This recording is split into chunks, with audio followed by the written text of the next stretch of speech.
church, it is blatant in our choir stands, our musicians and our choir directors, and even many times in our pulpit. And I say to the local preacher here in Memphis, Tennessee, that before you can address gay marriage and attack my president, then you need to pull the homosexual from out of the choir stand. Oh, you ain't gonna have no choir, huh? You need to pull them from behind the organ and the piano. You won't have no music.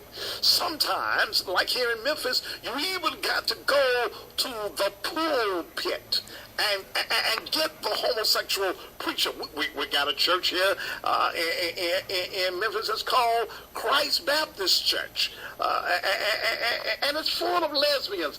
Lesbians, okay, y'all fine if that's what you want to do.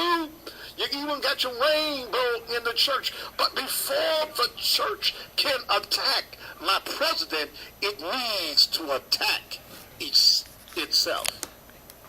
One of the dangers, though, that I find in this conversation is not just the preacher, but it's the mindset of that so-called church member, that so-called person who calls himself and labels himself as Christian. That when the preacher is up, you believe everything that the preacher says. The preacher can tell you, if he tells you to jump out the bridge, how fast you want me to jump, brother pastor. It's them that I have the greatest fear about in this country, who blindly follows a man because he says that he has been called by God. This pastor in Maiden, North Carolina, who has said that all the homosexuals and queers need to be dead.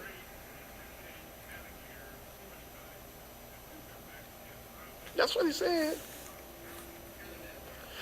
This is what this so-called man of God said. Reverend Charles Worley, W-O-R-L-E-I, pastor of the Providence Road Baptist Church in Maiden, North Carolina. He says, I know how to get rid of the homosexual.